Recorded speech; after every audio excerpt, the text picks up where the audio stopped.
différemment, de vivre différemment? Est-ce qu'on va être capable de consommer l'énergie qu'on produit en temps réel? C'est tout là l'enjeu. Alors, avant, on capitalisait sur les énergies fossiles. Maintenant, il va falloir être intelligent avec ce que l'on peut produire en termes d'énergie renouvelable, ce que l'on peut stocker, ce que l'on peut utiliser. Donc, c'est l'exploration technologique qu'on va faire avec notre prochain navire laboratoire Energy Observer. On aura l'occasion d'en reparler un peu plus tard quand on va parler justement de ces solutions pour changer cette adéquation qu'on a aujourd'hui entre croissance et dégradation écologique. Peut-être pour terminer, Anne, si vous pouvez nous parler un petit peu du constat que vous faites, vous, de l'impact des dégradations écologiques, notamment dans les quartiers populaires qui sont souvent plus fragiles face à ces questions-là et où les inégalités s'expriment, font une caisse de résonance aux problématiques écologiques. Si vous avez un mot là-dessus. Oui, alors les quartiers populaires où en France, les plus pauvres vivent quand même 5 millions de personnes, se situent souvent derrière des bretelles d'autoroutes et sont entourés par des voies rapides. Donc ils sont des quartiers qui reçoivent énormément de pollution. Ensuite, vous avez ces immeubles qui ont été construits de manière extrêmement rapide dans les années 60 et 70, juste avant la crise énergétique, qui sont des passoires thermiques. Donc vous avez aussi cette dimension-là. Ensuite, vous avez un éloignement des services, des zones d'emploi, des commerces, et du coup les gens avec peu de transports en commun utilisent forcément des véhicules, et comme ils ont des moyens, ils sont 3 fois plus de personnes sous le seuil de pauvreté qu'ailleurs, du coup ils ont des vieilles voitures, enfin voilà, donc ça fabrique aussi de la pollution. Et puis vous avez des personnes donc qui sont plus pauvres et ce sont les secteurs qui accueillent l'immigration climatique. Donc c'est dans ces quartiers que se retrouvent toutes les personnes, enfin on sait un peu climatiques et aussi des zones en crise. Donc c'est vraiment un lieu symptôme de cette prédation, enfin de cette économie prédatrice. Et par rapport à ça, moi qui bosse dans les quartiers depuis plus de 15 ans, donc à travers l'association Voisins Malins qui a été créée il y a 10 ans, eh bien qui agit sur le changement de la situation en redonnant du pouvoir d'agir aux citoyens qui habitent dans ces quartiers et qui ont envie de comprendre, qui ont envie d'agir. Donc ces personnes, on leur donne un rôle, ce sont les voisins malins, et ils s'approprient des sujets, tous les sujets de la quotidienneté, les sujets de comment habiter, comment consommer moins d'énergie. Ils vont faire du porte-à-porte pour informer et convaincre leurs voisins que c'est important pour eux, qu'ils vont en tirer un bénéfice, et comment faire pour y arriver. Comme ce sont des voisins, on les croit. Eh bien, dans ces quartiers, la bonne nouvelle, c'est qu'il y a aussi le facteur humain qui est très présent, le facteur humain qui est mobilisé face à toutes les crises qu'ils rencontrent. Donc, la crise économique de 2008 et la crise du Covid ont montré à la fois ces inégalités très fortes et ces problématiques de quartier en termes de santé, en termes d'emploi, en termes d'école. Ils les ont accentuées. Mais en même temps, ils ont révélé une habitude à gérer les crises qui est présente. Donc on trouve énormément de résilience, un autre rapport au temps, une agilité, une démerde. Et donc c'est ça les habitants des quartiers. Donc la chance, c'est qu'ils ont quelque chose à nous apprendre, je dirais, en général par rapport à ces questions-là, puisqu'ils sont habitués à le vivre, et c'est ce qu'on essaye de faire avec Voisins. On reviendra à ces concepts-là de résilience, d'adaptabilité. D'abord, j'aimerais qu'on parle un peu plus de la question des solutions. Comment on peut sortir de cette espèce d'engrenage où on voit qu'aujourd'hui, quand on fait de la croissance, on fait de la consommation d'énergie fossile, et quand on fait de la consommation d'énergie fossile, on fait du CO2 et de la pollution. Quand on fait de la croissance, on fait de l'exploitation des ressources. Comment on sort de tout ça? Est-ce qu'il y a éventuellement des solutions? Alors, moi, j'entends souvent parler comme ça dans les débats de la notion de découplage. Est-ce qu'on est capable aujourd'hui d'avoir des solutions pour découpler la croissance économique des émissions, c'est-à-dire de faire en sorte qu'elles ne soient plus corrélées? Peut-être, si vous voulez commencer du côté des économistes, Anne-Laure, expliquer un petit peu ce concept de découplage et comment on peut le soutenir éventuellement. Moi, je vais repartir de ces fameuses externalités et du fait que le mode de production, il n'a pas individualisé dans les profits l'impact négatif du mode de production sur l'environnement. Et donc vous parliez, moi j'ai parlé de taxes, vous avez parlé de normes. En fait, il y a tout un tas d'instruments publics, politiques, qui peuvent être mis en place. Et en fait, la question, il me semble, une des réflexions qu'on doit avoir, c'est le lien entre le marché et le politique. On vit depuis 40 ou 50 ans dans un régime économique il y a une fausse idée qui est qu'on pense que le régime économique, la théorie économique, elle n'aime pas le marché. Non, en fait, on adore le marché, mais on veut un marché vigilant qui Pardon, elle n'aime pas le politique. Ouais, le réglementaire. Et en fait, le politique, il doit être vigilant, au contraire, et il doit s'adapter au marché. En fait, on a vécu dans un dans un régime qui a adapté l'action publique au marché. En fait, il faudrait faire le contraire aujourd'hui. Il faudrait que le marché s'adapte à l'intérêt général qui va être véhiculé par l'action publique. Donc en fait, il faut vraiment réfléchir aux interactions entre marché et politique. Et si on revient là, on sera capable de mettre en place des normes, et en fait, des normes et tous les instruments économiques qu'on connaît pour contraindre la production. Mais vous voyez là, je dis contrainte, je dis norme, donc je vais contre des intérêts établis. Et en fait, on a une concentration économique extrêmement importante aujourd'hui sur des multinationales, des GAFAM, mais pas que, qui fait que c'est très difficile en fait de résister à ces gens-là parce qu'on a démobilisé en fait l'action publique. On a détricoté cette action publique depuis 40 ans et on a du mal à faire revenir les citoyens aux urnes. Ça en fait partie parce qu'en fait, on a mis en place un régime économique qui produit beaucoup d'inégalités, vous venez d'en parler, et qui produit de la pollution. Donc maintenant, en fait, il faut inverser le rapport de force. Alors, il faut. Je n'ai pas la solution, mais déjà réfléchissons à cette interaction entre marché et action publique. Jean-Charles ou Pascal, je vous voyais réagir pendant le... Oui, peut-être juste pour compléter sur les aspects économiques. Je souscris complètement à ce qui a été dit. Alors, qu'est-ce qu'on a devant nous, hein ? On a le dérèglement climatique, avec une hausse des températures qui sera sans doute pas économiquement tenable hein, si on fait n'importe quoi. Donc c'est aussi dans un intérêt purement économique que de lutter contre le changement climatique. Ça, c'est vraiment un élément important. Les coûts d'un plus 3 degrés à l'horizon 2100, ils sont colossaux, et les conséquences, c'est des pertes de revenus, notamment pour les plus pauvres, et partout. Hein, donc c'est ça le risque. Hein. Ensuite, s'ajoute à ça les pertes de biodiversité, de la diversité biologique.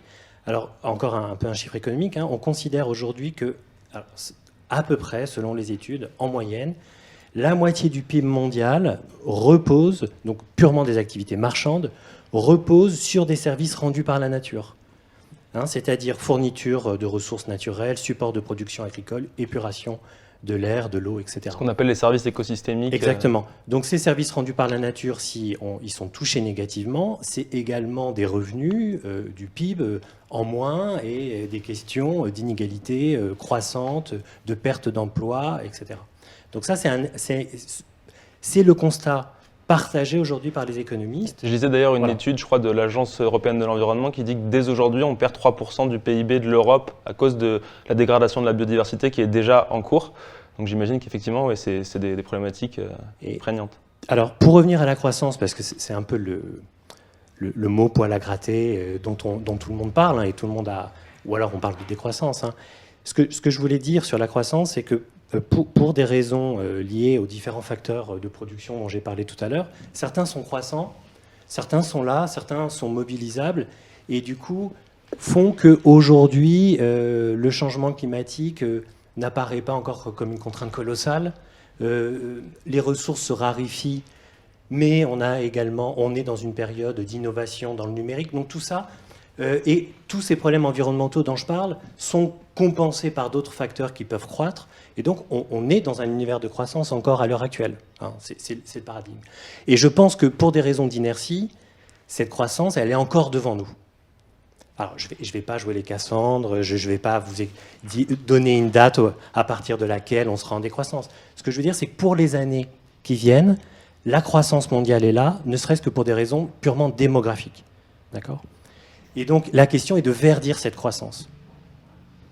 Peut-être qu'on ira vers une décroissance, une forme de sobriété à moyen terme, à moyen long terme. Mais la question qui est devant nous pour les années à venir est de verdir cette croissance. Donc il y a effectivement les outils dont on parlait. Et puis il y a également les innovations qui sont extrêmement importantes, dont vous avez parlé au niveau du fret maritime et puis également dans d'autres domaines. Et alors, venant d'une école d'ingénieur, je crois bien entendu à l'innovation, il y a énormément à faire. Mais cette innovation, d'après les projections, elle ne sera pas suffisante. Et donc il se pose la question d'une transformation forte, voire radicale pour certains, de nos modes de production et de consommation. Donc voilà un peu ce qui est devant nous, d'après mon expertise. C'est ce que j'allais demander. Est-ce que c'est seulement possible de la verdir suffisamment, cette croissance ? Je sais que c'est le sujet des plans de transformation de l'économie française du Shift et que c'est aussi le sujet quand on parle d'innovation énergétique. C'est quoi aujourd'hui nos moyens, très concrètement, hein, notamment en termes énergétiques, puisque le thème de la journée c'est mixer nos énergies, de faire qu'on puisse faire de la croissance sans créer plus d'émissions de CO2 ? Est-ce que c'est seulement possible ? Quelles sont un peu les méthodes qui sont sur la table ? Est-ce que c'est les énergies renouvelables ? Est-ce que c'est éventuellement le nucléaire ? Est-ce que c'est l'hydrogène vert ? Est-ce qu'on peut essayer de parler un Là, petit peu on ouvre de la ça ? boîte de Pandore. J'imagine que la question m'est adressée. Je voulais revenir brièvement sur ce que Madame de Voisin-Malin vous avait dit. C'est très intéressant. J'ajoute au constat que vous avez fait, qui est excellent. Un point qui est essentiel à mes yeux, c'est que les gens qui ont les revenus les plus modestes sont les moins pollueurs. Ceux qui contribuent le moins aux émissions de gaz à effet de serre, ce sont ceux qui voyagent le moins, ceux qui doivent faire des efforts, doivent faire des compromis sur leur chauffage chez eux, prennent rarement l'avion, etc. Qui consomment le moins, Voilà, globalement. donc ça c'est voilà, quelque part, quand on parle de sobriété, je vais y revenir, on voit là qu'il y a quelque chose à réfléchir. Maintenant, la sobriété, ça peut certainement pas être de demander aux gens qui n'ont pas grand-chose ou rien de se serrer la ceinture. Donc ça, c'est premier constat. Ensuite, est-ce qu'une croissance verte est possible ? Eh ben, c'est pas sûr. C'est pas sûr du tout de notre point de vue, en particulier lorsqu'on regarde les choses, l'économie comme un phénomène d'abord réel dans ses dimensions humaines, et matérielles et énergétiques. Pourquoi ? De quoi on parle ? On parle de sortir des énergies fossiles. Les énergies fossiles, c'est quoi ? C'est ce qu'on avait de plus commode sous la main. C'est ce qui permettait d'avoir les rendements économiques maximum. Pourquoi est-ce que le pétrole est la première source d'énergie mondiale en qualité et en quantité ? Parce que c'est ce qu'on avait de plus commode sous la main. Ça veut dire, ce que je viens de dire a une conséquence très importante, c'est que toutes les alternatives, sans exception, éolien, solaire aussi bien que nucléaire, aux énergies fossiles, ont ceci en commun qu'elles sont plus compliquées à mettre en œuvre. Donc, il n'est pas du tout évident, et il n'est peut-être même pas souhaitable, de mettre en première condition la capacité du système à continuer de croître pour perpétuer ce qui est fondamental, c'est-à-dire la paix dans nos sociétés. Oui, mais le vrai découplage, il est là. Vous parliez de la notion de découplage là, en introduction. C'est de sortir d'une économie assise sur les énergies fossiles à une économie assise sur d'autres sources de production. Parce que, vous l'avez dit, le charbon, le pétrole, le fuel, ce sont des drogues dures. Effectivement, elles sont très abondantes, généralement très bon marché, sauf là on le voit pour le gaz aujourd'hui, et elles sont très puissantes, ramenées à la capacité et au rendement de ces sources. Pour l'Europe, je me permets de vous interrompre brièvement, pour l'Europe, elles ne sont pas si abondantes que ça, puisque les sources domestiques de gaz et de pétrole sont en déclin. C'est un problème qui n'est pas vu ni par la France, ni par l'Union européenne. Le Shift vient de contribuer en particulier sur le pétrole, en mobilisant les anciens patrons de la production de Total pour montrer que l'Europe est confrontée à courte échéance à des contraintes potentielles sur ses approvisionnements en pétrole. Et sur le gaz, ce qui fait que les prix du gaz flambent aujourd'hui, l'un des facteurs fondamentaux, c'est que la production en mer du Nord s'est effondrée au cours des dernières années pour des raisons géologiques triviales d'épuisement des ressources. Donc, je me permets de... Oui, elles ne sont pas si abondantes que ça. Elles sont abondantes au plan planétaire, en tout cas. Et effectivement, il faut passer donc sur un autre type d'économie qu'on pourrait appeler croissance verte, qui n'est plus assise sur les énergies fossiles. Mais du coup, il faudra qu'on soit vigilant collectivement à ne pas recréer une dépendance à d'autres ressources. Et aujourd'hui, c'est tout l'enjeu qu'on voit dans les nouvelles technologies, avec la vigilance qu'on doit avoir sur les métaux rares ou sur d'autres types de technologies quand on construit par exemple des batteries sur le secteur électrique, c'est de ne pas recréer des dépendances comme on l'a fait pendant 30 ans et de se retrouver dans 20 ou 30 ans avec la même problématique à gérer. Malgré tout, un des sujets sur le sujet du découplage, c'est de mieux imbriquer nos politiques financières et nos politiques de transition écologique. Jean Pisani-Ferry le disait cet été dans un rapport qu'il a rendu, il faut que que la transition écologique devienne une politique macroéconomique. Et c'est ce qu'on commence à faire en France et en Europe, par exemple avec le budget vert. Aujourd'hui, la France est en train de passer au crible l'ensemble de ses recettes et de ses dépenses avec des critères de transition écologique. Et le plus on comprendra ce qui est bénéfique, neutre ou défavorable à l'environnement, et le plus on pourra activer les bons leviers. Donc ça, c'est une chose qui est très importante. La France est pionnière, et si on arrive à le faire au plan européen, c'est important. Et puis la deuxième chose que je voulais dire, c'est sur le bilan carbone, les émissions de carbone par rapport à l'empreinte carbone. Pendant 30 ans, on a vécu une politique en France de désindustrialisation. Et quelque part, on a un peu caché nos industries ou nos productions très émettrices de gaz à effet de serre dans d'autres pays à bas coût, l'Asie en particulier. Et donc, on a diminué nos émissions de gaz à effet de serre, en particulier par cette perte industrielle et aussi par les efforts de sobriété qu'on a commencé à faire dans les années 2000 jusqu'à présent et qu'on intensifie. Mais en plus, on a externaliser des émissions de gaz à effet de serre dans des pays qui ont des mix de production beaucoup plus carbonés que les nôtres. Donc, toutes les politiques de réindustrialisation que nous menons actuellement, ce sont des politiques de responsabilité, puisque nous ramenons des productions en France ou en Europe, là où nous faisons des efforts pour décarboner le mix. Et par ailleurs, nous créons de l'emploi en France, et ça donne du sens aussi à l'acceptabilité de la transition écologique. Parce que si on veut que nos concitoyens acceptent les efforts de la transition, il faut qu'ils comprennent que ça crée de l'emploi et de l'activité. Et pour moi, ce sont les conditions d'une croissance verte. Mathieu, rapidement, puis après... Oui, c'est très intéressant ce que dit Jean-Charles Collaroy, parce que ce qu'on est en train de voir, revenir en France, et nous, au Shift Project, on applaudit dès demain, c'est le retour à la notion de planification. On ne se sortira pas de cette histoire sans réinstituer au sein de la République et au sein de l'Union européenne une capacité à naviguer dans un monde qui est d'abord un monde technique, où les conditions d'évolution sociétale, politique, le destin même de la démocratie dépend des grands systèmes techniques sur lesquels la démocratie moderne a poussé. Au Shift, on a une paternité non nulle dans la réinstitution d'un haut commissariat au plan. Ce haut commissariat au plan, c'est pas faire injure à Bayrou, pour l'instant est largement une coquille vide, mais il faut la remplir, cette coquille, parce que voilà, le capitalisme régulé est une course d'obstacles. Il va falloir rajouter des obstacles, on parle de taxes ou de régulation. On est en train, c'est très clair, c'est très manifeste, le GIEC nous le dit, mais il y a d'autres symptômes, notamment, j'y reviens, l'épuisement des ressources fossiles. On est en train de dériver au vent des récifs. On est en train de dériver au vent des récifs. Voilà, ça veut dire que c'est pas le moment de se dire on va repasser le bateau au chantier, on va refaire la coque. Non, non, il faut se dégager de cette zone périlleuse, en cartésien, en adulte, et rapidement. Ça veut dire planifier. Planifier. On a fait fréquemment référence, lorsqu'on a parlé de transition écologique, à un effort de guerre. La planification, c'est de ça dont il parle.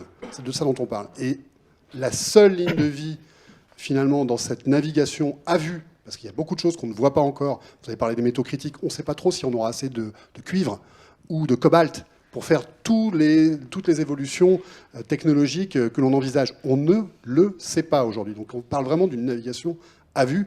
La seule ligne de vie qu'on a dans cette navigation, c'est le caractère largement objectivable de ce dont on parle. Ce n'est pas une affaire d'euros.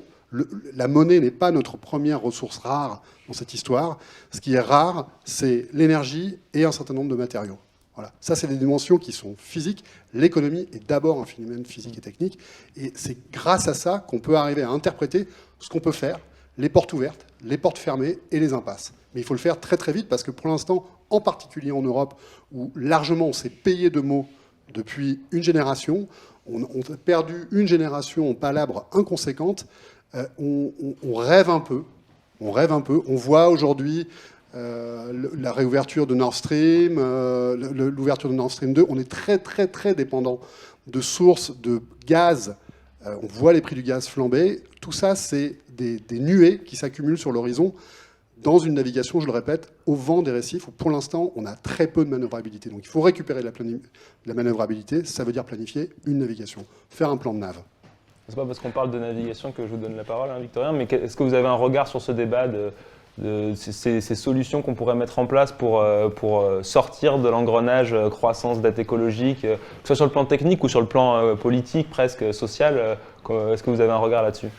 Ce que je vois, c'est que on a une transformation qui est gigantissime à l'horizon 2050. Enfin, sur les 50 prochaines années, je pense que ça va créer inévitablement une certaine forme de croissance, de l'activité, de l'emploi. Je vais essayer de rentrer dans une application concrète. Donc, je fais référence au transport maritime. Donc, on a fait Energy Observer, ce bateau autonome en énergie, etc. On a présenté un bateau zéro émission. Après, on est venu comment nous attaquer, comment sur tous les matériaux utilisés, sur l'analyse de cycle de vie, etc. Oui, parce que c'est zéro émission à l'usage, mais voilà. sur le cycle de vie, il y a quand même des émissions, ne serait-ce que pour fabriquer les... Émissions directes, et du coup, maintenant, inévitablement, on s'intéresse aux émissions indirectes. Et puis en plus de ça, on était sur un navire de petite puissance inférieure à 100 kW, donc c'est pas l'image du transport maritime. Il y a 3 sortes de puissance dans le transport maritime. Vous avez les petites puissances, comme Energy Observer, les moyennes puissantes, qui représentent 70% des consommations énergétiques mondiales, environ 6 MW, 6000 kW. Et puis les consommations du secteur, vous voulez dire? Ouais, secteur maritime. Ouais. Et les gros navires. Là, on parle de 50 à 100 MW, c'est gigantissime. Donc là, la prochaine exploration chez Energy Observer, ça va être de s'intéresser aux moyennes puissances. Et donc, pour construire ce prochain bateau, qui ne sera pas un bateau d'expédition, qui sera un bateau qui va symboliser le transport maritime, ça sera certainement un cargo polyvalent, on s'intéresse à 2 choses. Aux émissions directes, donc quel type de carburant utiliser? Est-ce que ça sera de l'hydrogène liquide, pas gazeux, c'est pas possible? Est-ce que ça sera de l'ammoniac vert? Est-ce que ça sera du e-méthanol, de l'ammoniac? Tous ces carburants neutres, carburants de synthèse, c'est extrêmement complexe pour les énergéticiens actuellement de Vous avez savoir. choisi déjà ou pas? Non, je sais toujours C'est pas. l'ammoniac qui tient là. Et la voile? Oui, alors, c'est indispensable, ça fait partie du mix énergétique. Donc il y a cette partie-là, énergie, je vous en parlais 2 minutes. Et derrière, il y a cette analyse de cycle de vie, cette analyse dans la construction du bateau. Ce qui m'intéresserait, c'est de m'entourer d'un comité d'experts pour voir si on est capable de neutraliser les émissions qu'on aura émises pendant la construction du navire. Et ça va être une construction qui va durer 4 ans, ça va être un vrai projet de recherche et développement. Et donc voilà, donc émissions directes, émissions indirectes. L'Organisation maritime internationale a pour objectif que l'on réduise de 50% nos émissions de gaz à effet de serre à l'horizon 2050. Je pense que c'est complètement possible.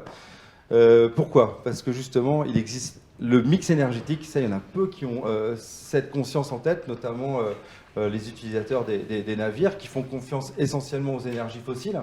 J'étais le premier.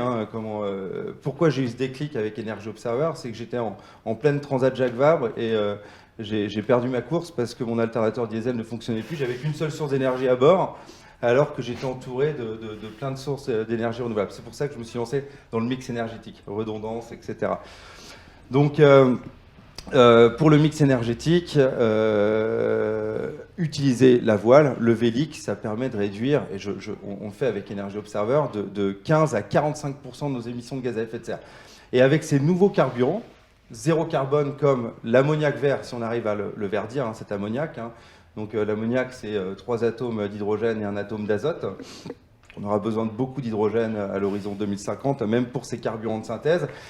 Est-ce que ça va être de l'hydrogène liquide? Sauf que l'hydrogène liquide, ça prend 4 fois plus d'espace que le diesel, donc ça réduit vos volumes commerciaux pour le transport de fret. Donc voilà, donc le mix énergétique, la réduction de la vitesse, les matériaux pour construire ces navires. Donc on a utilisé ces énergies fossiles. Maintenant, on va se diriger vers l'utilisation des matériaux pour produire de l'énergie, pour fabriquer des navires. Donc c'est ça qui est extrêmement intéressant. Moi, je suis très positif. J'ai la chance de faire une expédition autour du monde et rencontrer énormément d'entreprises innovantes. Je pense qu'on a encore beaucoup à découvrir sur tout ce qui est captation carbone, neutralité carbone. Donc voilà, ça va être les grands objectifs du XXIe siècle. Anne, juste pour rebondir sur cette question-là, est-ce que vous avez un regard là-dessus, vous?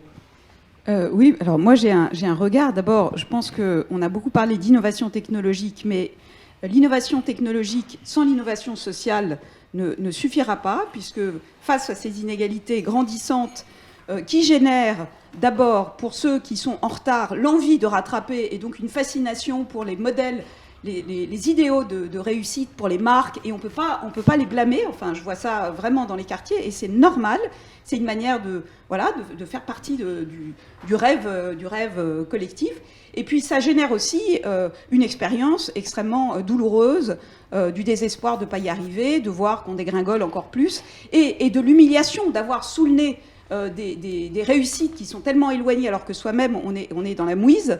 Donc cette humiliation crée une défiance et une volonté de se retirer, et aussi une sensibilité aux faux discours, aux récits qui sont trompeurs. Et on l'a vu pendant le Covid, on a vu vraiment la prolifération des fake news et des rumeurs sur lesquelles on a agi. Mais du coup, par rapport à ça, il faut une innovation sociale. Et l'innovation sociale, en fait, elle a les mêmes caractéristiques que l'innovation dont vous venez de parler. Puisque l'innovation sociale, c'est déjà se dire, il y a des ressources, et il y a des ressources non épuisables. Dans ces quartiers où on pensait que les habitants, en gros, sont des bons à rien, et sont plutôt, tels que les montrent les médias, des gens qui foutent la merde, qui coûtent très cher, eh bien, vous avez des gens incroyables, et vous avez une ressource, vous avez ces qualités humaines dont je parlais.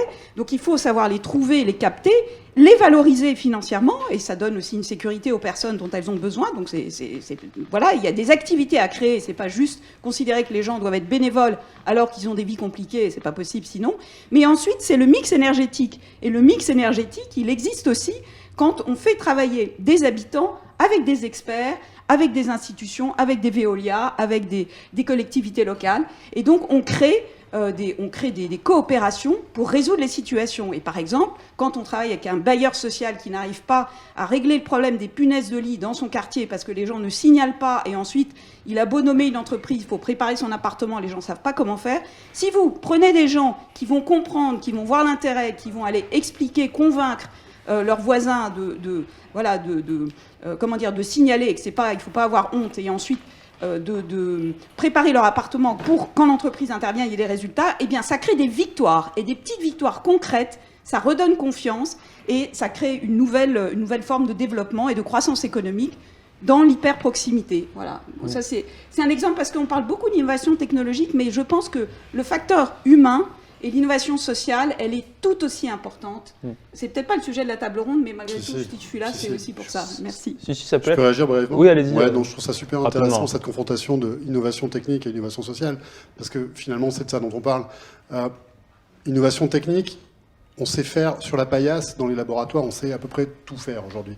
La question est la question de l'échelle et du coût auquel vous pouvez déployer telle ou telle solution. L'hydrogène, les carburants verts, tout le monde en veut. L'aviation en veut, le transport maritime en veut. Est-ce qu'on est capable, sans bousiller la planète, sans couper encore davantage de forêt, de produire suffisamment de carburants verts pour tout le monde ? Peut-être pas. C'est ça la planification. C'est ça, comprendre à quelle échelle on peut développer telle ou telle technologie, et qu'est-ce qui est le plus intéressant. Et puis pour ce qui est de l'innovation sociale, ce qu'on est en train de dire par rapport à cette difficulté, ce défi qu'il va y avoir à sortir des énergies fossiles qui sont un peu comme un costume de Superman qu'on a enfilé, qu'il faut enlever, ça veut dire plus d'emplois, ça veut dire plus de travail, et ça veut dire plus de compétences. Il y a un truc dont on a besoin, vous y avez fait allusion tout à l'heure, Jean-Charles Collaroy, il y a un truc qu'on a perdu en France, c'est beaucoup de compétences industrielles. On n'a plus assez de bons soudeurs aujourd'hui en France. Vous ne pouvez pas développer les systèmes techniques qu'on envisage aujourd'hui si vous n'avez pas des bons soudeurs, des bons tuyauteurs, des bons chaudronniers. Un bon soudeur, c'est 15 ans de formation, c'est 15 ans de travail. Voilà. Ça, c'est de la productivité, les énergies fossiles. Ça veut dire que vous avez besoin de moins de gugus pour faire un boulot. Voilà. Si vous sortez des énergies fossiles, il y a une petite bonne nouvelle potentielle, si on sait l'utiliser, c'est que ça fait plus d'emplois. Anne-Laure, je vous voyais réagir là, sur ce sujet. Oui, deux choses. La première, c'est que moi, je suis vraiment ravie d'être ici, parce que c'est un panel de gens qui parlent on a l'impression du monde d'après. En revanche, quand vous parlez avec des politiques, on est plutôt dans le monde d'avant encore. C'est-à-dire qu'on a assez peu de politiques qui sont capables de nous dire comment est-ce qu'on va financer tout ça. Et par exemple, vous parliez du commissaire au plan, quand il fait un rapport pour dire qu'il va falloir baisser la dette publique, qu'il va falloir faire de l'austérité budgétaire, on n'est pas dans le monde d'après. En fait, le deuxième élément qui est lié, c'est que Tout ça, ça va coûter une fortune. Et, ah oui, non, si, je vous assure que ça va coûter très cher. Et notamment, ça va coûter très cher parce qu'il va falloir protéger les perdants de ce système. Et il y en a plein, puisque, en fait, ça va créer... Vous dites que ça va créer de l'emploi. Oui, mais ça va créer aussi beaucoup de chômage. Ça va être douloureux et il faut le dire, en fait. Absolument. Et premièrement... Et en plus, ce que nous dit le GIEC et ce que vous avez dit tout à l'heure, c'est qu'on a de toute façon 30 ans de mauvaises nouvelles devant nous. On va avoir des événements extrêmes pendant 30 ans parce qu'on a accumulé tellement de carbone dans l'atmosphère que la pandémie, les incendies, les inondations, ça va devenir quasiment notre quotidien. C'est plus des événements extrêmes. Donc tout ça, ça va coûter cher parce qu'il va falloir protéger les citoyens. Vous voyez ce qu'on vient de faire avec le plan de relance, les milliards qu'on a mis sur la table, mais en fait, il va falloir le faire régulièrement si on veut protéger la société. Donc tout ça, ça gagne. Juste pour enfoncer Pascal, le clou, pour et puis je vous terminer. passe la parole tout de suite. Hein. Non, l'idée, c'est effectivement, vraiment pour compléter ce qui a été dit, on estime autour de 150 milliards d'euros par an sur les 10 ans qui viennent, l'investissement nécessaire dans la transition écologique. Donc, c'est quelques pourcents, on est vraiment en dessous de 10% du PIB européen. Donc, sur le papier, ça semble jouable. C'est-à-dire qu'investir dans la transition écologique, c'est un montant qui, ça semble finançable. Après, c'est plus les conséquences de ça qui peuvent poser question. C'est passer du fossile au renouvelable Ou au nucléaire. ou au nucléaire à cause ou des pertes de rendement, Oui. etc. Ça va coûter plus cher. Où est-ce qu'on investit? Alors, la question... Si on prend les plans tels qu'on les imagine aujourd'hui dans le cadre de la neutralité carbone européenne, on s'attend à un doublement, voire un triplement du prix de l'énergie. C'est-à-dire que d'un côté, on a une transition écologique qui semble finançable, mais ses conséquences sont colossales pour la facture énergétique. Alors, bien sûr, c'est de l'énergie qu'on a importée, l'énergie fossile, et alors maintenant, si on investit, on va la produire sur place. Donc, c'est des revenus supplémentaires et également des emplois. Mais en tout cas, pour un certain nombre d'individus, c'est une facture énergétique beaucoup plus élevée. Et pour ceux qui sont issus du secteur des fossiles, ce sont des pertes d'emploi. Donc, moi, la difficulté, je la vois moins dans les milliards à investir que dans les conséquences sur le renchérissement du prix de l'énergie. Voilà. Oui, Allez-y, moi je vous Jean-Charles. trouve sévère avec les responsables politiques parce que aujourd'hui, énormément de collectivités locales, des communautés de communes, des régions font des politiques très volontaristes sur la transition écologique. Par ailleurs, au plan national, vous avez cité le plan de relance et je vous en remercie, on a investi comme jamais dans la transition écologique, 30 milliards d'euros en 2 ans sur les 100 milliards d'euros du plan de relance, donc c'est à saluer. Aujourd'hui même, le président de la République va annoncer un plan France 2030 avec plusieurs dizaines de milliards d'euros investis sur l'innovation. Donc on voit bien qu'on est capable de se projeter et je vous trouve donc du coup sévère avec les responsables politiques en ce sens. Là où je vous rejoins, c'est qu'il y a des sujets liés au financement et il sera important de pérenniser quelque part les sommes qu'on a été capable de mettre post-crise Covid sur la transition écologique. C'est la maille financière qu'il faudrait être capable de financer pendant 10 ans, vous l'avez dit. Mais le principal enjeu aujourd'hui, c'est la formation et les compétences. Vous l'avez dit, la transition écologique, ça va être dur. Il va y avoir des filières très durement impactées. Il va y avoir aussi des créations d'opportunités dans d'autres filières. L'ADEME parle de 500 000, 600 000 créations d'emplois nouveaux. Donc, il faut absolument aujourd'hui investir dans les transitions d'emploi, dans la formation. C'est ce que nous faisons avec le plan Un jeune, une solution. C'est ce que nous faisons quand on développe l'apprentissage. Mais il faut aller encore plus loin parce qu'on risque d'avoir à freiner la transition écologique. On le voit dans la rénovation parce qu'on va manquer de ressources, parce qu'on va manquer d'artisans qualifiés et surtout aussi parce qu'il faut bien faire le travail. Il y a une étude allemande qui montre que sur la rénovation, ils ont eu beaucoup moins d'économies d'énergie que ce qu'ils attendaient. D'une part parce que les travaux ne sont pas toujours à la qualité de ce qu'on imaginait. On parle par exemple de l'isolation des combles à 1 euro. Eh ben, on a un retour d'expérience qui est assez mauvais sur cette pratique-là. Et d'autre part parce qu'il y a un effet rebond, et je vous rejoins là aussi, parce qu'il y a des gens qui sortent de la précarité énergétique et qui gagnent en confort. Et ça c'est bien et on ne va pas freiner ça. Mais il faut l'avoir en tête. Tous les investissements qu'on va faire ne vont pas obligatoirement se traduire par les réductions de consommation qu'on imagine. C'est pour ça qu'on parle aussi aujourd'hui d'électrification des usages et malgré toutes les politiques de sobriété, d'augmentation de la consommation à horizon 2050 dans notre mix énergétique et notre mix électrique.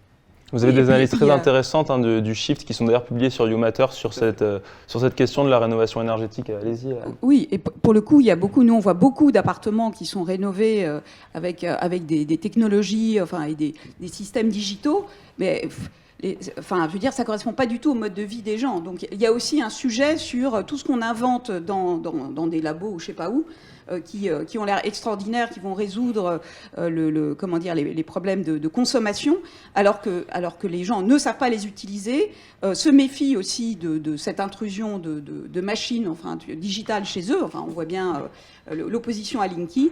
Et je dirais qu'il faut l'entendre, ça. Enfin, je pense qu'il y a ce sujet aussi de travailler autrement avec les personnes concernées sur la manière dont on va faire évoluer leur habitat, tout simplement, pour qu'ils soient partants et qu'ils aient envie. Donc là, il y a vraiment une grosse erreur dans la manière dont on conçoit ces solutions de manière très systématique et rapide, et alors que il s'agit de faire évoluer les gens dans leur mode de vie, des personnes qui sont par essence fragilisées, enfin, à plus forte raison celles qui sont fragilisées, voilà, et qui ne savent pas utiliser ces nouveaux appartements.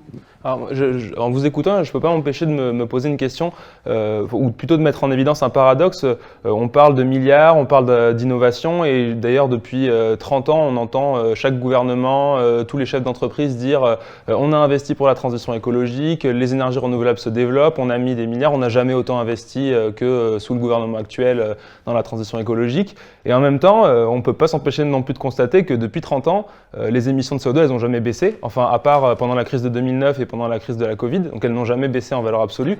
On a un peu l'impression que, alors soit les moyens qui sont mis sur la table sont très insuffisants et c'est qu'on fait les choses à moitié, voire moins que la moitié, soit peut-être même qu'on ne se pose pas la bonne question. Est-ce qu'au-delà de se dire comment on verdit la croissance, il n'y a pas la question de se dire comment, pour filer un petit peu la métaphore de la navigation, comment on réduit la voilure et comment on rentre dans le dur de cette sobriété, voire pourquoi pas de la décroissance et avec elle du rééquilibrage des revenus entre les pauvres et les riches pour pouvoir éventuellement financer cette sobriété planifiée, on pourrait dire, pour reprendre les termes de Mathieu. Est-ce qu'il n'y a pas un décalage comme ça entre ces discours qu'on entend sur les innovations et sur ces questions éventuellement sur la sobriété, voire sur la décroissance? Vous avez un regard là-dessus? En fait, donc tout ça, toutes ces innovations, elles sont passionnantes. L'argent public, il est là. Et pour le coup, je vous rejoins, il y en a beaucoup plus qu'avant. Et que ça n'ait pas des effets tout de suite, c'est pas surprenant parce qu'on vient d'en prendre conscience, hein, quand même. Je veux dire, les investissements verts, c'est quelque chose qui vient d'arriver dans le discours politique. Maintenant, il y a quelque chose dont moi je trouve qui est très absent, c'est la force des lobbies. En fait, vous dites il va falloir changer le régime, mais changer le mode de production, ça veut dire qu'on va avoir des perdants et des gagnants. Mais dans les perdants, c'est pas simplement. Évidemment que ça va créer des inégalités. On a toute la littérature pour le dire, mais on a aussi tous ceux qui ont vécu des rentes du mode de production actuel. Et donc, en fait, l'action politique, elle est extrêmement influencée, imbriquée avec ces lobbies. Donc, il faut absolument réfléchir à ça aussi. Savoir, c'est vraiment, enfin, en plus c'est extrêmement technique. On est assez désarmé en fait en tant que citoyen si on ne connaît pas exactement les questions du nucléaire, des différentes énergies. Moi, je suis passionnée quand vous en parlez, mais c'est compliqué. Et c'est du pas plus coup, compliqué que la fiscalité ou que le modèle. oui, mais la SLM. fiscalité, on n'en parle pas non plus de façon très éclairée. Pour le coup, je suis spécialiste et je peux vous dire qu'on en parle assez mal. Et du coup, une autre. en fait, c'est juste que y a une capture. Pour conclure, c'est qu'il y a une capture possible, très facile, parce qu'on est sur des discours extrêmement techniques. Et donc, en revanche, on a aujourd'hui une société civile beaucoup plus développée qu'il y a 10 ans, et des citoyens qui ont la capacité d'être mieux informés, qui sont capables de s'éduquer mieux sur des questions extrêmement techniques. Mais c'est vraiment de là que ça va venir. Avec la Convention citoyenne pour le climat, on voit que quand on met des citoyens face à ces questions techniques, ils sont capables de les emmagasiner, de les comprendre et de faire des propositions très concrètes. Alors, même si elles ne sont pas forcément toujours suivies après de mise en application, comme ça avait été peut-être dit à un moment, mais voilà, c'est vrai que la société civile est capable de s'approprier ces sujets-là.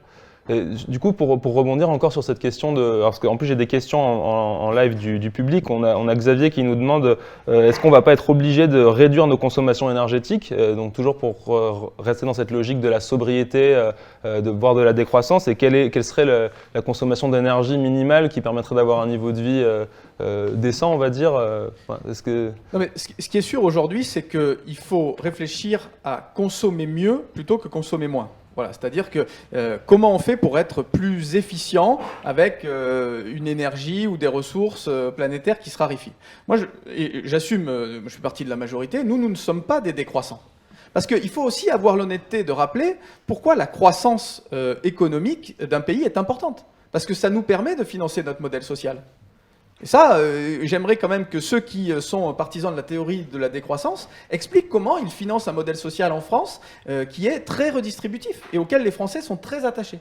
Est-ce qu'il est suffisamment redistributif ? Non, il faut encore plus accompagner l'accompagnement social de la transition écologique, il n'y a pas de doute. Mais en France, on a une croissance économique qui finance notre modèle social. Deuxièmement, ça permet de financer les innovations.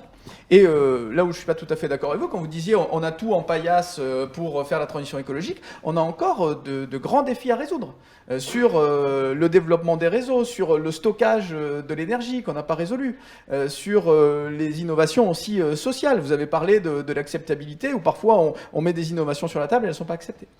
On a aussi, ça nous permet de ne pas creuser la dette, la croissance, de ne pas surcreuser la dette. Parce qu'aujourd'hui, vis-à-vis de nos enfants, on a une double responsabilité. C'est à la fois la dette environnementale qu'on est en train de leur laisser, mais aussi la dette financière. Est-ce qu'ils sont Parce que plus si on creuse inquiets la de la dette dette financière environnementale ou de la aujourd'hui, dette économique ? si on se creuse la dette financière aujourd'hui, dans 15, 20 ans, 30 ans, ils auront moins de capacité à résoudre les problèmes qui seront d'autant plus urgents. Ouais, bienvenue dans le monde d'avant, là. Et puis, Attendez, et puis, arrêtez ça. Attendez. Oui, mais il faut être honnête aussi sur la croissance économique. Je ne dis pas qu'il ne faut pas un autre type de croissance. Je dis juste que les intérêts de la croissance sont là. Et la quatrième chose, c'est le leadership de la France et de l'Europe.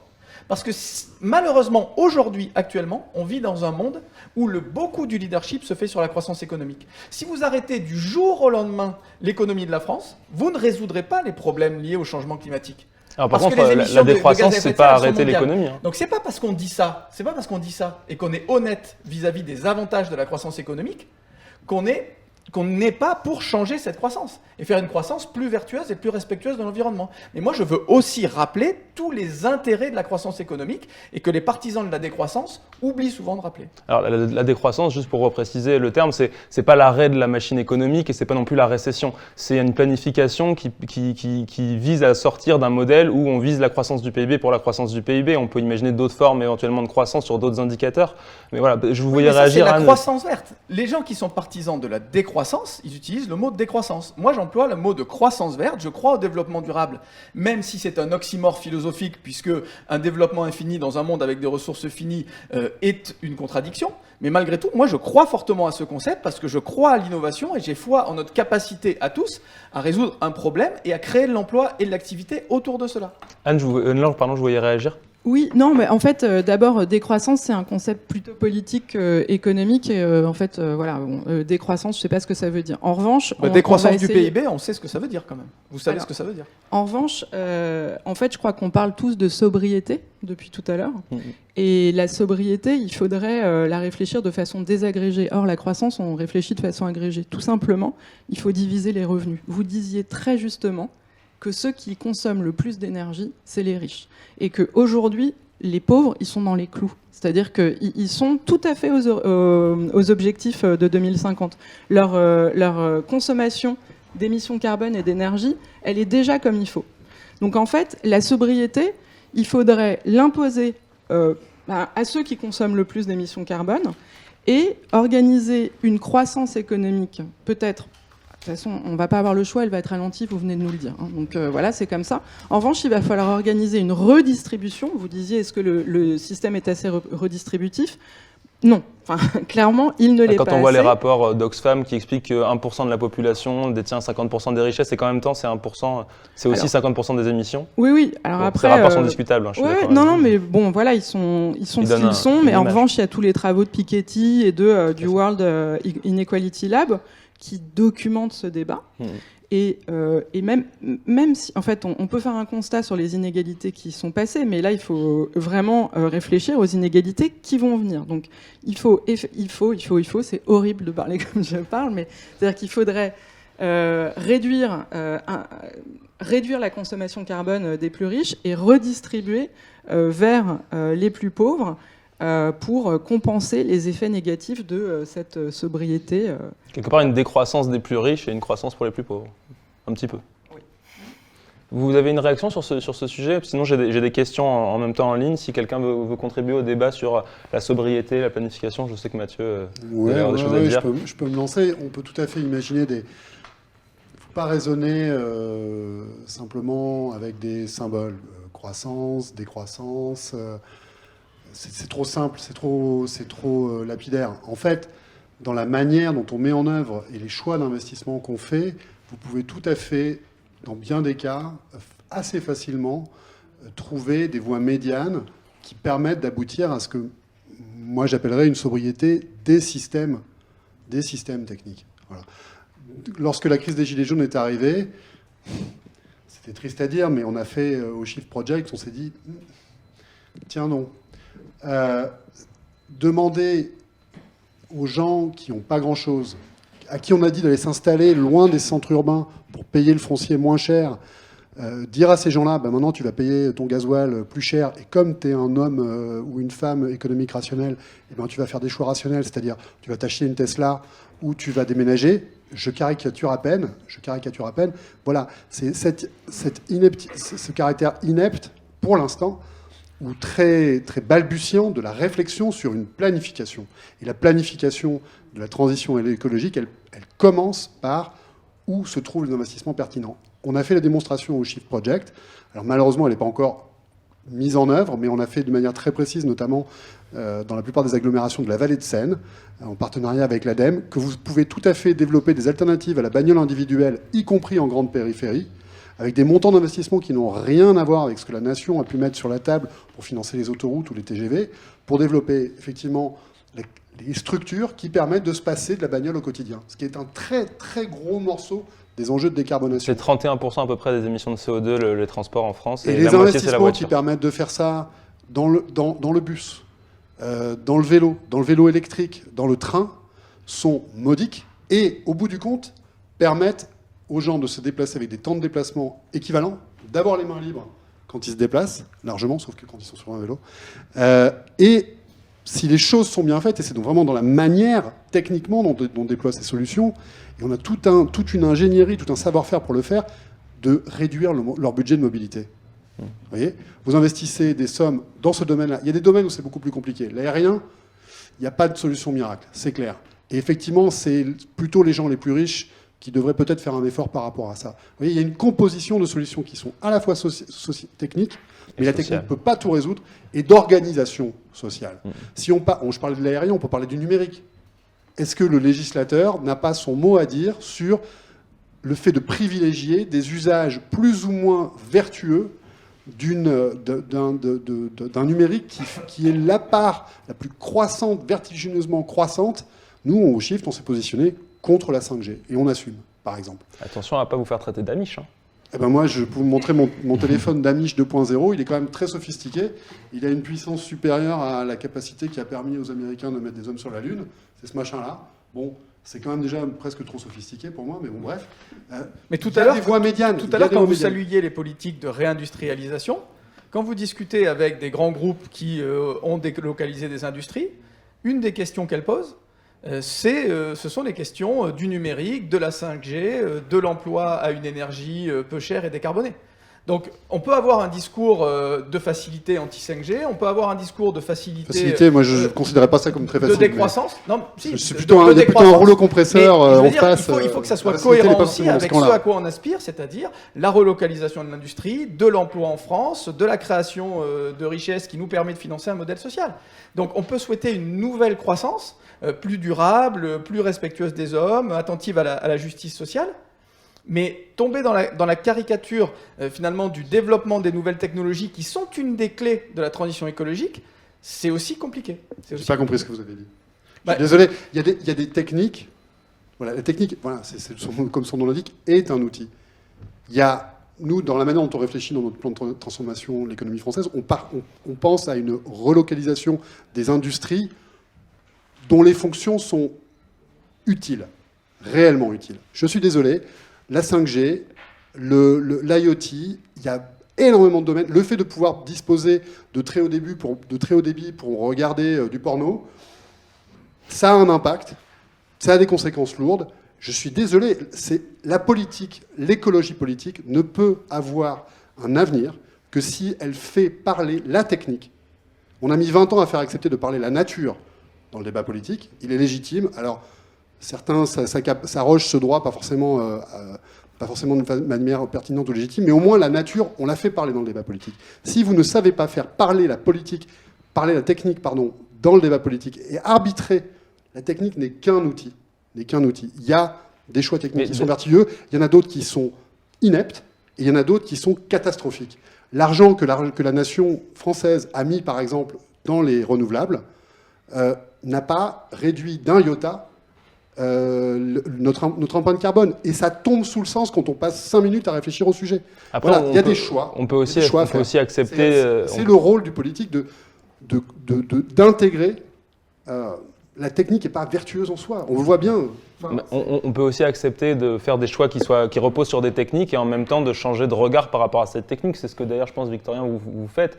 Quand vous dites on a des nouvelles technologies de mix énergétique, on adopte de nouvelles sources d'énergie et en même temps on réduit aussi la vitesse. Donc on a ce double enjeu de prendre la technologie pour ce qu'elle a à offrir mais de l'intégrer dans une démarche de sobriété aussi, j'imagine. Ah bah oui, pardon. Complètement. La sobriété énergétique, la sobriété aussi sur les matériaux.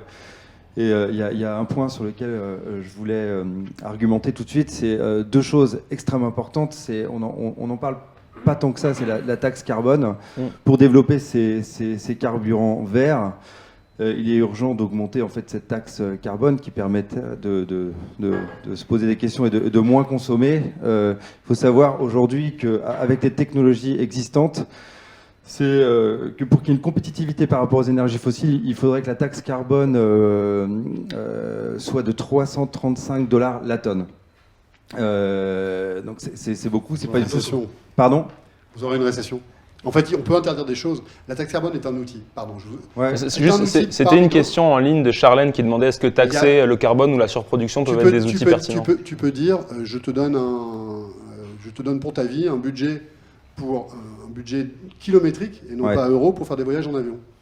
C'est pas une taxe. 300 € la tonne de carbone, vous créez une récession. Donc en fait, vous créez une sclérose du corps économique. Et on a bien vu avec les Gilets jaunes, il faut développer des alternatives. Après, tout dépend. Il y a des outils, et simplement ce qui manque, c'est le plan de montage aujourd'hui. Après, tout dépend. La taxe, on peut l'assigner à la production électrique, par exemple, ou au secteur de l'énergie.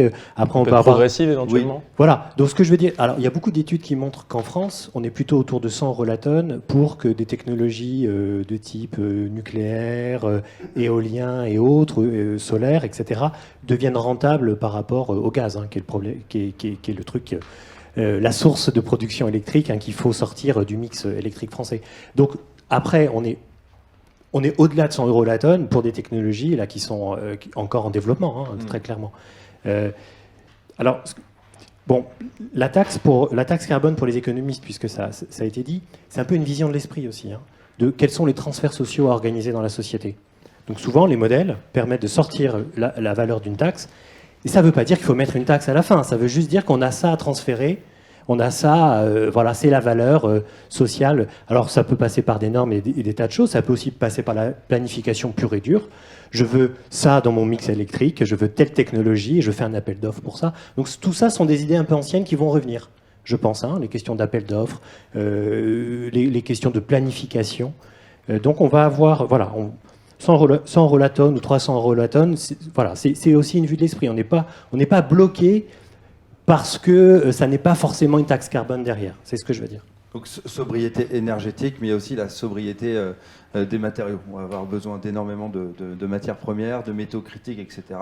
On sait que la Chine a mis la main dessus. Il est important en fait de s'organiser pour conserver cet or, parce qu'on l'a en fait. On a énormément de matériaux en fait qui arrivent en France, enfin en Europe, et qui repartent à l'autre bout du monde pour être reconditionnés, recyclés. Donc il faut savoir garder en fait ces matières premières et les retransformer.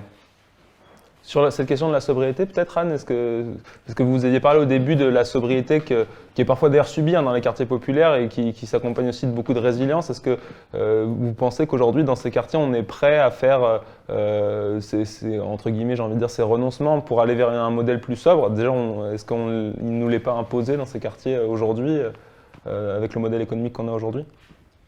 Moi, en effet, c'est pas dans les quartiers que se situent les marges de manœuvre, et c'est un peu scandaleux d'aller dire à des gens qui sont obligés de serrer la ceinture, de surveiller leur facture d'eau. Alors, quand il y a des fuites, oui, ça, qui ne savent pas qu'il y a des fuites et comment les signaler, ou alors que certains laissent couler l'eau dans la douche parce que voilà, ils ont pas idée, ou c'est la première fois qu'ils ont de l'eau courante chez eux, enfin pour certains qui sont arrivés récemment.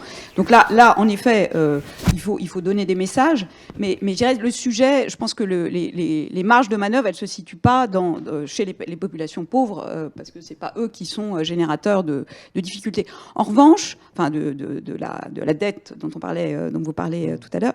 En revanche, je pense qu'il y a un vrai sujet je pense que la cohésion sociale, je pense que là, on est sur un projet, on est sur une révolution culturelle qui, malgré tout, va plus fortement impacter, ce que vous disiez tout à l'heure, qu'il y a des personnes qui en profitent aujourd'hui, qui vont devoir changer. Mais je pense que dans les quartiers, on a moins d'efforts à faire, mais on va être une victime accentuée, comme c'est déjà le cas des crises ou dans les secteurs pauvres. Malgré tout, il y a quand même la question du contrat social, de comment c'est un projet de société qui soit compris. Et je rappelle que dans ces quartiers, aux dernières élections municipales, il y a, dans ces villes populaires, il y a 30% des personnes qui sont allées voter. Dans des villes de 30 000 habitants, vous avez un maire qui est élu par 2000 personnes, enfin 2000 voix. Donc c'est un sujet qui n'est pas que dans ces quartiers. Ces quartiers, encore une fois, sont un peu grossissent une situation qu'on a trouvée quand même répandue un peu partout, qu'on voit beaucoup dans la jeunesse aujourd'hui. Et donc, comment créer un contrat social? Et pour moi, il y a cette question des inégalités, je la remets sur la table. Je pense qu'il faut recréer une fierté, il faut redonner un sentiment d'avoir un pouvoir de résister à toutes ces difficultés, de vivre mieux aujourd'hui aux personnes qui en sont dépourvues aujourd'hui, à toutes ces personnes qui vivent la moitié dans les quartiers vivent sous le seuil de pauvreté, là où on agit. Donc la moitié de ces personnes sont dans une galère quotidienne. Et je dirais la redistribution française ne suffit pas. Enfin, l'école dans ces quartiers, enfin, tous ceux qui ont envie qui aspirent à changer, en sixième, ils mettent leurs enfants dans le privé, parce que le collège, vous allez à l'échec. Donc il y a des marges énormes de progrès et d'inclure la population. Et la deuxième chose, c'est donc d'avoir une fierté, de sentir qu'on est reconnu, qu'on contribue, donc de pouvoir apporter son intelligence, son énergie, ses valeurs à la société. Et donc ça, c'est l'innovation sociale. Et je pense qu'elle est fondamentale pour réussir ce grand projet de transition vis-à-vis des gens qui habitent là, mais aussi de l'ensemble de la population. Alors, il nous reste un tout petit peu moins de 10 minutes, alors je vais essayer de donner la parole un petit peu aux gens qui nous écoutent. On a plusieurs questions sur le mix énergétique, qui est un peu le thème fil rouge de cette journée. Thomas Gorget qui nous demandait d'abord, est-ce que la France compte modifier son mix énergétique dans les prochaines années? Alors je ne sais pas si vous êtes dans le sérail des gens qui savent, mais je me permets de poser la question. Et Hélène Michel qui demandait aussi si on pouvait parler un peu plus de quel mix énergétique permettrait ce dont on parle depuis tout à l'heure, c'est-à-dire cette réindustrialisation de l'économie tout en faisant baisser les émissions de gaz à effet de serre et éventuellement en diminuant la part du nucléaire. Alors ça, c'est la question d'Hélène. Donc, est-ce qu'il y a quelqu'un qui veut se lancer sur ce sujet-là du mix énergétique? Oui, je peux dire la stratégie de la France. Ouais. C'est acté dans les programmations pluriannuelles de l'énergie tous les 5 ans, 2018, 2023, 2028. C'est en gros, des grandes politiques de sobriété. C'est tout ce qu'on fait sur la rénovation des bâtiments, sur des primes à la conversion pour des véhicules plus modernes et plus sobres, pour l'accompagnement aussi des entreprises dans des process et des industries plus économes. Donc des politiques de sobriété. L'ennemi principal qu'on a, ce sont les émissions de gaz à effet de serre. Donc, c'est la sortie du charbon, fermeture des 4 dernières centrales à charbon de métropole. Et c'est la sortie du fioul, un grand plan en 10 ans d'éradication des chaudières au fioul pour les 4 millions de ménages qui en possèdent encore. Et puis, c'est ensuite, on va du coup basculer aussi des usages vers de l'électrification, de l'électricité, réindustrialisation, production d'hydrogène, ça va demander plus d'électricité. Donc quand on regarde à horizon 2050, dans le mix électrique français, on va passer de 500 TWh d'électricité à plutôt 650-700 TWh d'électricité. Donc il nous faut développer les énergies nouvelles, utiliser les ressources naturelles, soleil, vent, et le nucléaire, entretenir les vieilles centrales, et le nouveau nucléaire, pour arriver à un équilibre. Aujourd'hui, on a 75% de nucléaire, c'est pas très bon de dépendre à 75% d'un seul type d'énergie, parce qu'on peut avoir aussi des problématiques liées au réchauffement des cours d'eau qui font qu'on est obligé d'arrêter certaines centrales. Donc on veut aller vers 50% de nucléaire, 50% d'énergie nouvelle dans le mix électrique français. C'est pour ça qu'on développe massivement les renouvelables, et qu'on a aussi des plans pour innover dans le nucléaire. Voilà, de façon très synthétique, notre feuille de route. Et alors, est-ce que ça va permettre justement de faire baisser ces émissions et de réindustrialiser? Est-ce que ça sera suffisant pour tout ça? Parce que quand on regarde les émissions de la France, pour l'instant, elles ne baissent pas, malgré l'investissement dans les renouvelables. Alors, je ne veux pas monopoliser, puis après je laisse la parole. D'abord, elles baissent un petit peu, les émissions de gaz à effet de serre de la France. Quand on regarde, elles baissent de 1-2% par année. Là où on devrait baisser, c'est vrai, de 3 ou 4%. Sans compter les émissions délocalisées. Voilà. Et donc après, quand on regarde l'empreinte carbone, effectivement, on a un enjeu tous à résoudre. Ça, c'est la première chose. Deuxièmement, quand on parle d'électrification des usages, en France, on a la chance d'avoir un mix électrique décarboné. Donc quand on ferme des usines de production au charbon, du fioul ou du gaz, effectivement, on décarbone la France.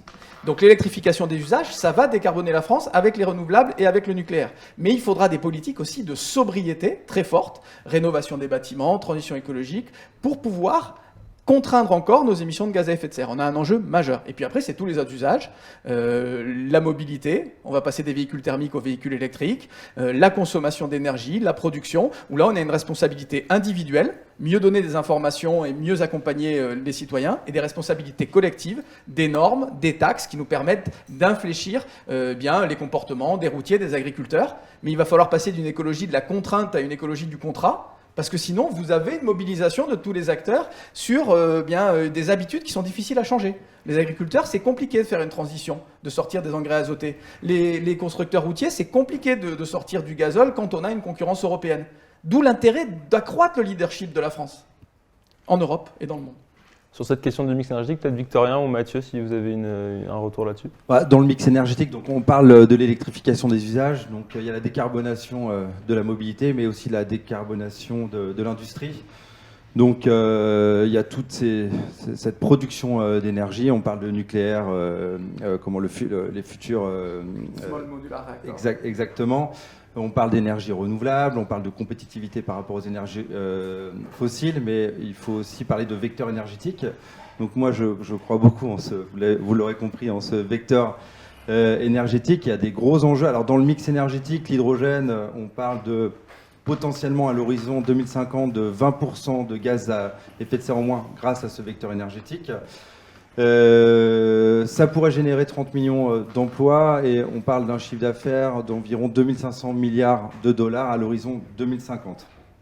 Donc les gros enjeux de l'hydrogène sont sur la production. Alors la référence, c'est le gaz naturel, c'est le méthane. On parle d'environ 25 € du mégawattheure. Et tout l'enjeu actuellement, c'est de produire de l'hydrogène compétitif par rapport à ce gaz naturel. Donc pour cela, on doit utiliser peut-être le nucléaire, peut-être les énergies renouvelables. Est-ce que c'est l'éolien, est-ce que c'est le photovoltaïque, etc. Mais l'enjeu, c'est de réduire les coûts de production et de favoriser les infrastructures pour distribuer cet hydrogène dans toute l'Europe. Donc actuellement, ce que je vois à force de fréquenter ces grands industriels, c'est que je pense qu'on va, dans quelques années, pouvoir être compétitif par rapport à ce gaz naturel, par rapport à ces énergies fossiles. Le photovoltaïque a énormément baissé. Il y a eu un record mondial récemment, on est à 9,91 € du mégawattheure. Je crois que c'est en Arabie Saoudite avec EDF. L'éolien offshore en France, c'est à peu près 45 € du mégawattheure. Le onshore, c'est 60 € du mégawattheure. Et dans des pays comme le Brésil, où on a du vent et du soleil, on est à 15 € du mégawattheure. Donc voilà, je pense que l'hydrogène va vraiment faire partie du mix énergétique et on en a besoin. Allez-y Pascal, vous vouliez prendre la parole. Oui, juste, hein, je redis ce que j'avais énoncé tout à l'heure, hein, c'est que les énergies fossiles avaient des rendements extrêmement élevés et donc on s'oriente quand même vers un renchérissement du prix de l'énergie. Donc demain, on se dira ce que le fossile était bon marché, hein, il faut s'attendre à ça. Donc on va travailler sur les rendements des technologies nouvelles, décarbonées, mais on va quand même être dans un univers sans doute contraint par cet aspect facture énergétique qui va être élevé. Après, le cas du mix électrique français dont parlait, la question était posée sur le mix électrique français. Bon, il est très particulier, vous l'avez justement rappelé, il est très nucléaire. L'avantage du nucléaire, c'est que c'est très décarboné. Et donc forcément, l'objectif de passer à 50% nucléaire dans le mix électrique français, ça peut occasionner des dommages en matière d'émissions de gaz à effet de serre, y compris avec de l'éolien et du solaire qui sont par nature intermittents. Et donc, quelle est la solution de recours pour produire de l'électricité lorsqu'il n'y a pas de vent ou qu'il fait nuit? Bon, si c'est du gaz ou pire du charbon, vous voyez que les émissions peuvent monter. Donc, ça peut être aussi l'interconnexion avec les pays voisins, ça peut être l'hydrogène, ce que je veux dire, c'est qu'il y a des tas de solutions possibles. Et ce qu'il faut, c'est être intelligent. Pas suffisant, mais... Il faut être intelligent et travailler sur ça. Donc on est relativement, pour les études que je connais et qu'on mène à Centrale Supélec depuis 2016, on a des marges de manœuvre pour satisfaire les exigences en matière réglementaire et en termes de loi, sans augmenter les émissions de gaz à effet de serre. Il faut juste retenir que ça coûte plus cher à la fin. Voilà, je reviens toujours au même, mais c'est plus compliqué. Voilà, parce que c'est plus compliqué, parce que les rendements sont plus faibles, parce que c'est l'optimisation extrêmement poussée, etc. Mais il faut le faire, hein, il faut le faire, puisque, alors il y a différents arguments sur le nucléaire, on peut être contre ces arguments, bien entendu, mais c'est vrai que le vieil adage qui dit que voilà, il faut pas mettre tous ses œufs dans le même panier, là, en matière technologique, on voit qu'il y a des innovations importantes. Les coûts des technologies se croisent, donc avoir 100% de nucléaire, voilà, pour cette raison-là, ça paraît pas complètement légitime. Voilà. Alors Mathieu, très rapidement, parce qu'on arrive à la fin du temps, si tu veux... Non, mais très rapidement, ouais, on a balayé énormément d'éléments de paramètres intéressants dans l'équation. Maintenant, il faut arriver à boucler l'équation. Les premiers pas sont les plus faciles. Les pas suivants seront plus compliqués. Et plus le temps va avancer, moins on aura le luxe de se planter. On faisait allusion au coût du photovoltaïque, je pense, cet exemple-là. Qui s'est posé la question du coût du silicium et du coût des panneaux photovoltaïques dans un monde bas carbone? Intéressant. La Chine monopolise 100% de la production quasiment aujourd'hui, avec du charbon pour faire l'électricité et du coke de charbon pour faire le silicium, forcément. Donc, qu'est-ce que ça veut dire, le coût des renouvelables, et cette forme de renouvelable en particulier, dans un monde bas carbone? Ça, on ne sait pas. Jusqu'à quel point on peut développer la mobilité électrique, toutes choses égales par ailleurs. Ça non plus, on ne sait pas trop. Donc, on est au pays de Descartes, il faut qu'on soit digne de cet héritage, sinon on se mangera les récifs. Il faut planifier en faisant d'abord, en documentant correctement la dimension fondamentalement technique, puis sociale, mais dans ce sens-là, du problème posé. Juste sur le sujet du photovoltaïque, je me suis intéressé à cette question et il y a des Français qui ont pris les choses en main et qui arrivent à recycler à 95% ces énergies fossiles en termes de matières premières, et on peut les produire ensuite. Il faut les produire, donc il faut augmenter si on veut augmenter les capacités de production, il faut quand même au départ produire les panneaux. Oui, mais on peut les recycler, qu'on ne les jette pas à la poubelle. Donc maintenant, ça fonctionne. On va les produire. Exactement. Merci beaucoup. Vous voyez donc que ce débat est très compliqué, a des ramifications multiples, à la fois techniques, sociales, un vrai enjeu de justice sociale et de redistribution, un vrai enjeu de changement de modèle et en particulier de sobriété. Alors j'espère que vous avez tous trouvé ce débat intéressant. On va d'ailleurs le poursuivre dans la journée puisqu'on a une deuxième table ronde en cet après-midi qui va parler de la question de la justice sociale et des inégalités. Voilà, je voudrais tous vous remercier d'avoir participé à ce débat et de la richesse de nos échanges. Merci d'avoir participé à ces rencontres du développement durable 2021. Et voilà, je vous souhaite une bonne continuation pour cette journée avec Centrale Supélec à la Maison de l'Europe. Merci beaucoup.